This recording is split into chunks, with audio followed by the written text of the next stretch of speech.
हर हर महादेव। आज सोमवार की साधारण कथा कैसे करते हैं ये मैं आपको बताऊंगी, और कुछ महत्वपूर्ण बातें भी बताऊंगी भगवान शिव के बारे में जो बहुत ज़रूरी होती है और ये सबको जाननी चाहिए कि क्या है वो महत्वपूर्ण बातें। देखिए, ये अक्षत है। अक्षत आप लोग सभी जानते होंगे, चावल है। और चावल पूजा में टूटे फूटे कभी यूज़ नहीं करते, तो इतना तो सभी लोग जानते ही हैं। और ये मैंने इस पे कलश पे सातिया बनाया है, और सातिया मैंने बनाया है लाल चंदन से, क्योंकि आज भगवान शिव का व्रत है, तो इसीलिए भगवान शिव को चंदन अधिक प्रिय है, तो इसीलिए मैंने चंदन से बनाया है। ठीक है। और ये भगवान जी का मैंने श्रृंगार किया था, जो आप सबके सामने मैंने दिखाया है। और ये मैंने आज शमी चढ़ाया था भगवान शिव को। शमी भी बहुत प्रिय है। ठीक है। और इनको कहते हैं मंदार के फूल, जो भगवान शिव को ये भी बहुत प्रिय है। और मैंने ये कुछ ले लिए सफ़ेद फूल पूजा के लिए, जो भगवान शिव को ये भी बहुत प्रिय है। आप इस टाइप के फूल लीजिए, भगवान शिव को बहुत अच्छे लगते हैं, और इनसे भगवान शिव बहुत जल्दी प्रसन्न हो जाते हैं। तो कैसे भगवान को प्रसन्न करना है, कैसे क्या करना है, उसके बारे में मैं आपको बताऊंगी। और क्या क्या है ऐसी छोटी छोटी जो चीज़ें, गलतियाँ वो नहीं करनी चाहिए हमको पूजा में। ठीक है। तो सभी लोग आ जाएं, जुड़ जाएं और देखें कि पूजा कैसे करनी है। और ये मैंने रखी है गंगाजली। गंगाजली भी भगवान शिव को, आप सब जानते ही हैं कि भगवान शिव के शीश पे विराजमान है गंगा माँ, तो इसीलिए मैंने गंगाजली को भी हमेशा लेके चलती हूँ जब मैं शिव जी की पूजा करती हूँ तो।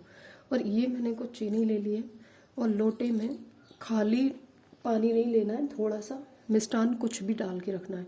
और ये मैंने प्रसाद बनाया है।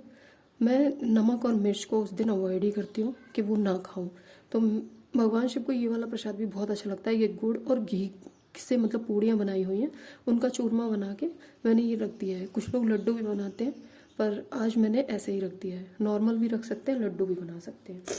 अब ये हो गई हमारी धूप सॉरी, और ये है हमारा दीप। ठीक है। तो ये हम जब कथा स्टार्ट करेंगे तब अपना जला लेंगे। और भी महत्वपूर्ण बातें हैं जो मैं आपको बता देती हूँ। जैसे भगवान शिव को प्रसन्न करने के लिए सबसे पहले हमारा है कि साफ शुद्ध होना बहुत ज़्यादा ज़रूरी है। कि हमें जैसे शौच के लिए जाना है और हमें बीच में ये आ गया, तो हमें स्नान करके ही भगवान शिव की पूजा करनी है। ऐसा नहीं है कि हम बस हाथ मुंह धोए और मतलब आ गए। ठीक है। टॉयलेट अगर जा रहे हैं आप तो हाथ मुंह धो सकते हैं और अपने ऊपर पानी छिड़क लें, पैर वैर को, हाथों को धो लें अच्छे से। ठीक है। अभी भगवान शिव के जिस दिन व्रत रखें आप, तो उनको अच्छा लगता है कि आप सफ़ेद रंग के कपड़े पहने, पीले, हरे, लाल और आसमानी, ये टाइप के आप कपड़े भी पहन सकते हैं। अपनी पूजा में वस्त्र धारण कर सकते हैं, भगवान जी को पहना सकते हैं इस टाइप के पूजे। और भगवान भोलेनाथ को अक्षत, जानी कि मैंने जो चावल बताया आपको, ये भी बहुत अच्छे लगते हैं। ठीक है। और चावल का विशेष ध्यान रखना है कि चावल खंडित नहीं होने चाहिए। और सोमवार के दिन अगर भगवान शिव को दही, दूध वगैरह और ये जो पंचामृत से भगवान को नहलाते हैं, तो मैं तो हमेशा ही नहलाती हूँ और वीडियोस भी आपके सामने शेयर करती हूँ। तो ये चीज़ भी आपको अवश्य करनी चाहिए, जिससे भगवान शिव बहुत प्रसन्न रहते हैं। और शमी के बारे में मैंने आपको बताया है। मैं भी छोटे मोटे उपाय हैं जो वो करती रहती हूँ, और उनकी वीडियोस भी शेयर करती रहती हूँ। उससे क्या होता है कि घर में धन धान्य की कमी नहीं रहती, और भगवान शिव बहुत जल्दी प्रसन्न हो जाते हैं। तो इसीलिए भगवान शिव को दूध से, हम अपनी शिवलिंग को डेली दूध से नहलाते हैं। जब दूध देने वाला आता है तो हम सबसे पहले कटोरी में दूध निकाल के भगवान के लिए अलग से रख देते हैं, और बाद में दूध को गर्म करते हैं। तो ऐसा भी आप कर सकते हैं। जिनके पास नहीं है वो थैली वगैरह वाला लेते हैं, जैसे शहर में तो नहीं होता है, तो इसीलिए आप जैसा चाहें उस टाइप का रख सकते हैं। लेकिन दूध का ध्यान रखें कि उबला हुआ नहीं होना चाहिए, जो भगवान शिव को चढ़ाया आप पूजा में। ठीक है। भगवान शिव को सबसे ज़्यादा प्रिय क्या है? देखिए, भगवान शिव को सबसे ज़्यादा प्रिय ये जो मैंने पुष्प बताई ये हैं। ठीक है। चंदन है, आप चंदन से भगवान शिव को नहला सकते हैं। अब चंदन पीला भी हो सकता है, लाल भी हो सकता है। ठीक है। और बेलपत्र भी बहुत प्रिय है भगवान शिव को। ठीक है। वो आप कर सकते हैं। शहद, घी, चीनी, दूध वगैरह ये सब, इनसे स्नान करा दो भगवान को। ठीक है। और भगवान शिव रुष्ट भी बहुत जल्दी हो जाते हैं और मन भी बहुत जल्दी जाते हैं। तो इसीलिए इनकी पूजा सरल भी है और मतलब इनकी पूजा में इनको मनाना भी बहुत आसान है। ये अगर मान जाए तो आपके सब मनोरथ पूर्ण हो जाते हैं, और अगर ये रूठ जाए तो सब बेकार है आपका किया हुआ। तो इसीलिए ध्यान रहे कि मतलब छोटी छोटी चीज़ों का ज़्यादा ध्यान रखना है, बशर्ते कि उन बड़ी चीज़ों को कि हमें दिखावा ज़्यादा करना है, वो सब करना है, तो वो सब सारी चीज़ों को साइड में रख के आपको अपनी विशेष जो छोटी छोटी चीज़ें होती हैं पूजा में उनका ध्यान रखना है। ठीक है, साफ सुथरे रहना है, स्वच्छ रहना है। तो अभी मैं धूप और दीप दोनों जला लेती हूँ। ठीक है, ये सब मैं आपके सामने ही कर देती हूँ।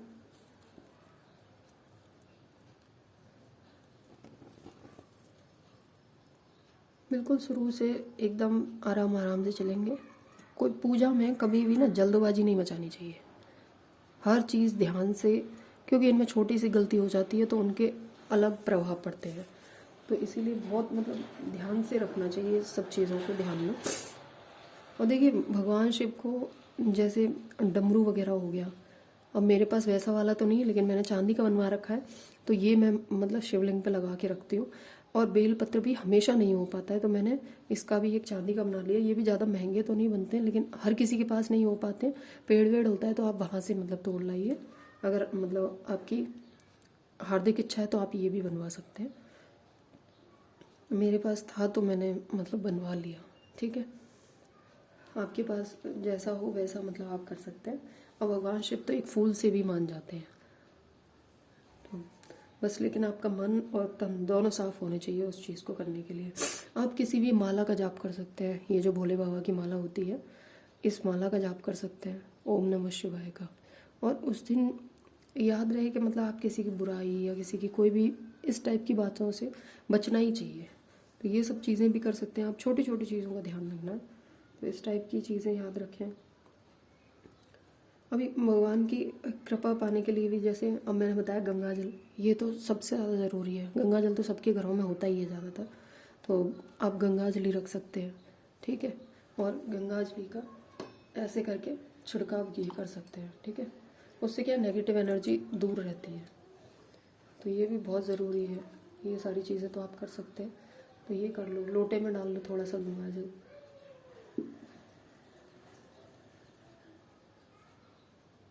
ठीक है, ये सब कर लीजिए। सफ़ेद रंग बहुत प्रिय है भगवान को, तो आप सफ़ेद रंग हो सके तो उस दिन पहन लें, भगवान को पहनाएं। और बहुत सारी चीज़ें हैं जो मतलब कट जाती हैं भगवान को एक दीप जलाने से, तो धूप दीप डेली ही हमें जलाने चाहिए। ठीक है, तो आज के लिए ये ज़्यादा हो गया। ठीक है, जितना आपको लग रहा हो। चलिए, तो मैं जो आज बिल्कुल साधारण 3 प्रकार की वैसे तो कथाएं होती हैं, एक प्रदोष वाली होती है, एक साधारण होती है और एक 16 सोमवार की होती है। तो मैं 16 सोमवार के बारे में तो मैं आपको बता ही चुकी हूँ। तो आज मैं जो साधारण वाली करते हैं वो कैसे करते हैं और कैसे पढ़ते हैं वो बता देती हूँ। ठीक है,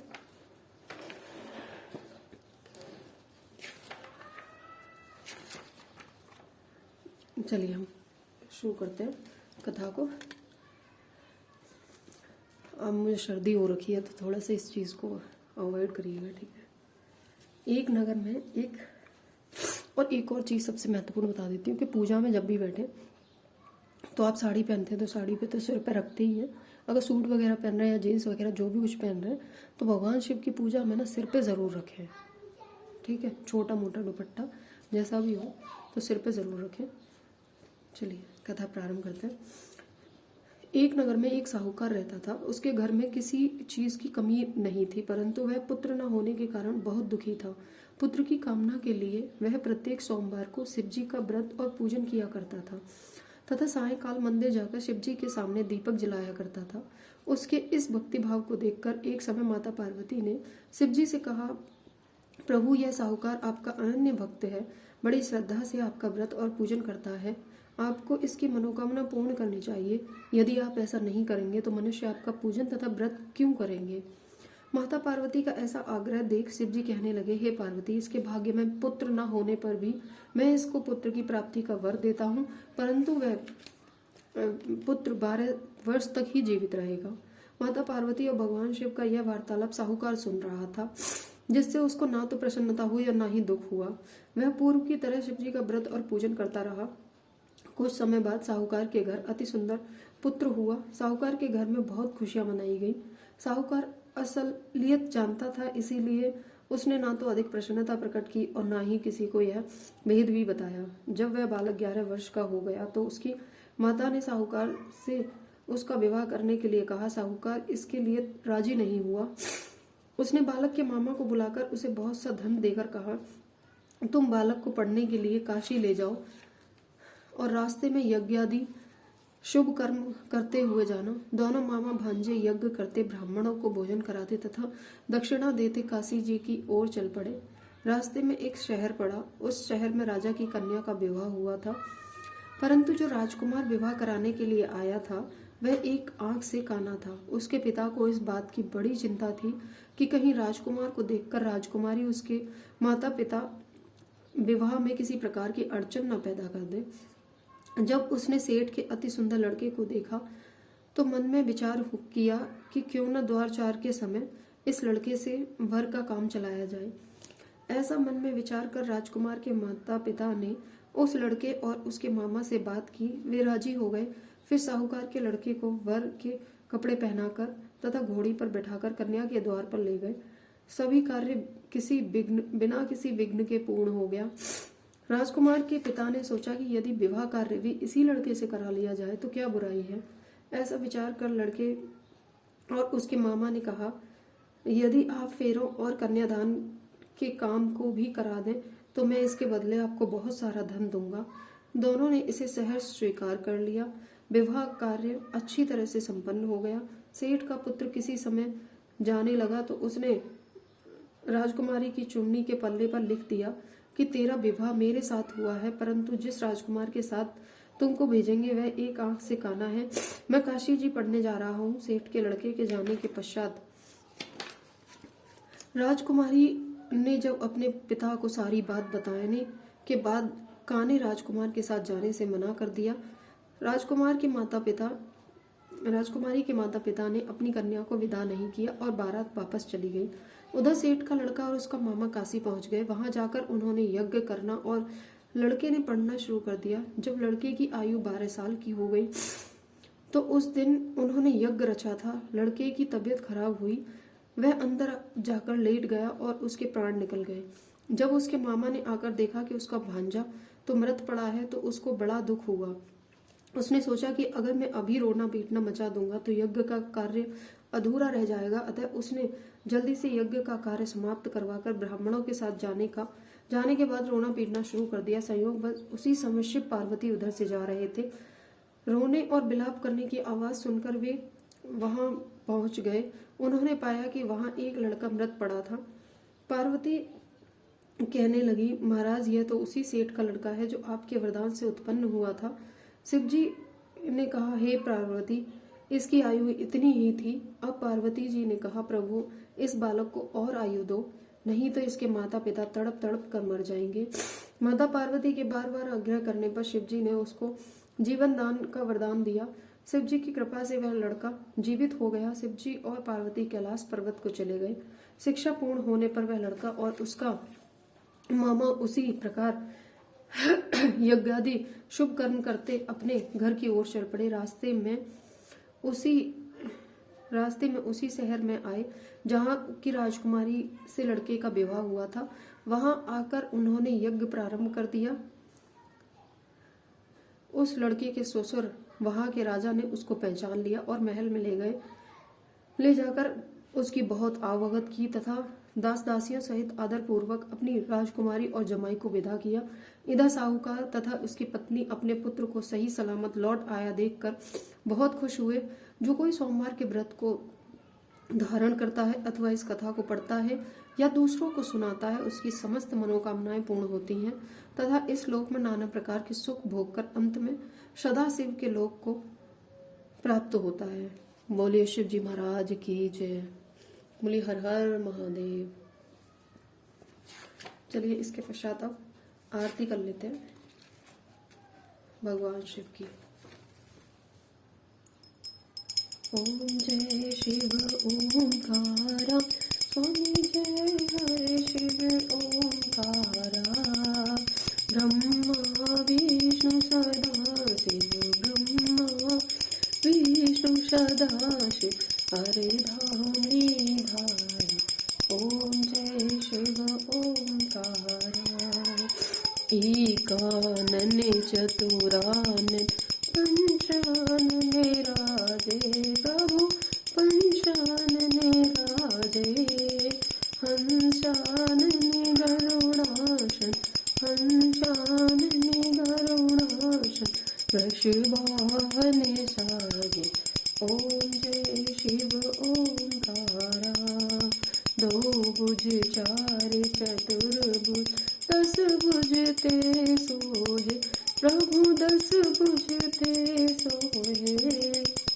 तीनों रूप निरखता तीनों रूप निरखता प्रभु बन जन मोहे ओम जय शिव ओंकारा अशे माला वन माला मुंड माला धारी प्रभु मुंड माला धारी चंदन मृग मद सोहे चंदन मृग मद सोहे भोले शुभकारी ओम जय शिव ओंकारा श्वेतांबर पीतांबर माघांबरे अंगे प्रभु माघांबरे अंगे शनिकादिक ब्रह्मादिक शनिकादिक ब्रह्मादिक भूतादिक संगे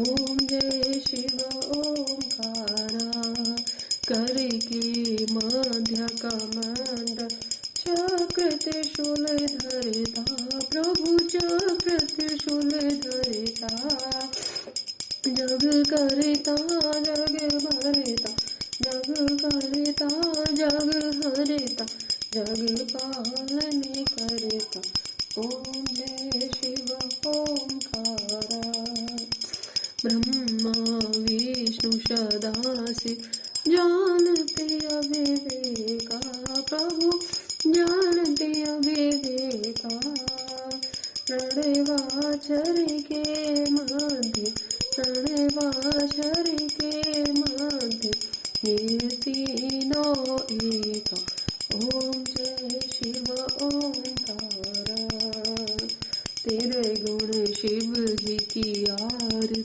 जो कोई नरे गावे स्वामी प्रेम सहित गावे कहत शिवानंद स्वामी कहत हरि हरि ज्ञानी अनाशित फल पावे ओम जय शिव ओंकारा ओम जय शिव ओंकारा स्वामी जय शिव ओंकारा बोले शिव जी महाराज की जय बोले हर हर महादेव प्रभु सबके कार्य समाइए सबके कार्य पूर्ण करिए प्रभु जय हो प्रभु की आपकी माया अपरंपार है प्रभु अब दोनों हाथ लगा के अपने उनके पैर छू लेने चाहिए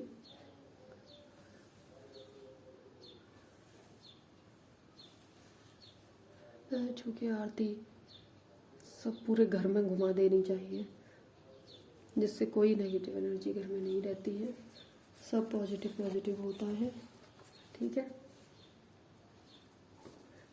ठीक है मिलते हैं दूसरी कथा में हर हर महादेव जय शिव शंकर हर हर महादेव।